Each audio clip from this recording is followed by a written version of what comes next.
When you move, you leave somewhere and you go somewhere different.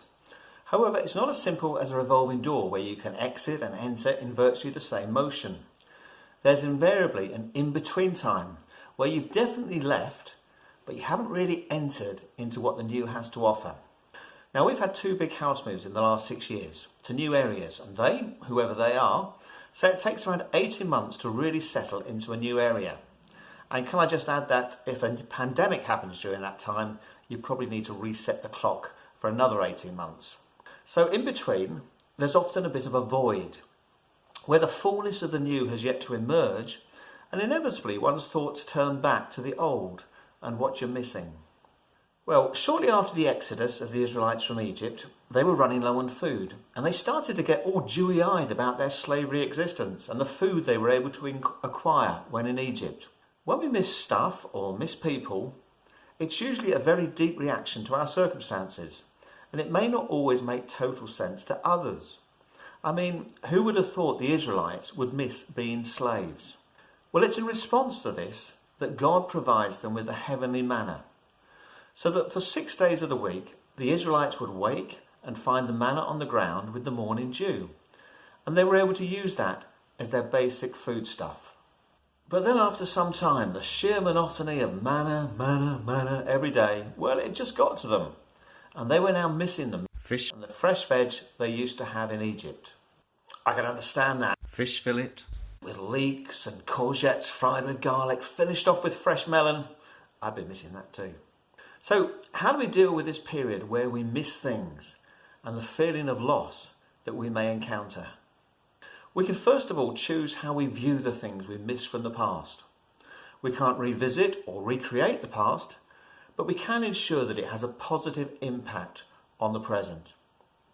So instead of remembering them as things that we miss and regretting their absence from our lives, we can choose to see the things we miss as evidences of God's goodness and love to us in the past, and a reminder that God hasn't changed.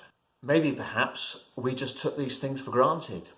Did we ever really thank God for the past friends, for the kindnesses that were shown to us, and so on? You know, the act of thankful remembrance is a good way of reinforcing the past blessings we've received, but perhaps not acknowledged as coming from God. Now, at various times in the Old Testament, altars and memorials were built as a remembrance of what God had said or done.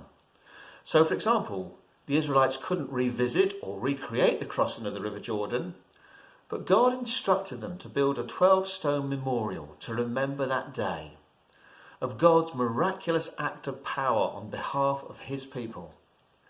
And we too need to have ways of remembering the stories of God's goodness and greatness in our pasts.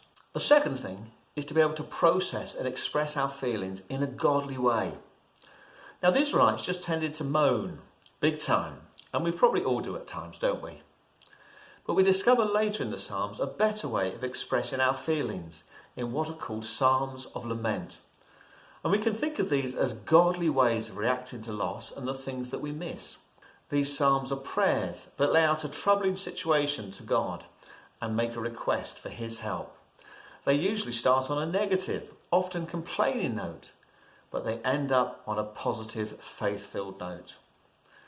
These lament psalms, in fact, make up about 1/3 of the entire book of Psalms, so you won't struggle to find one to read.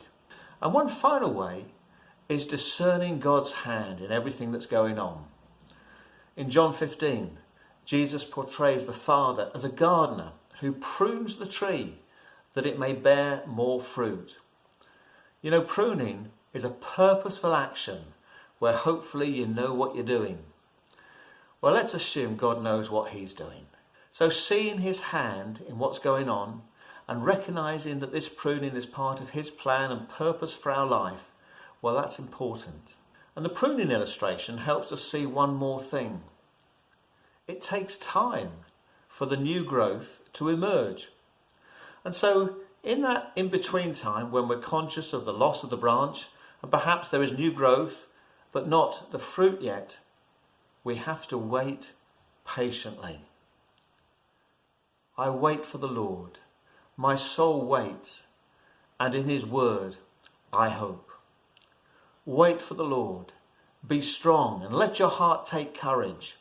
Wait for the Lord.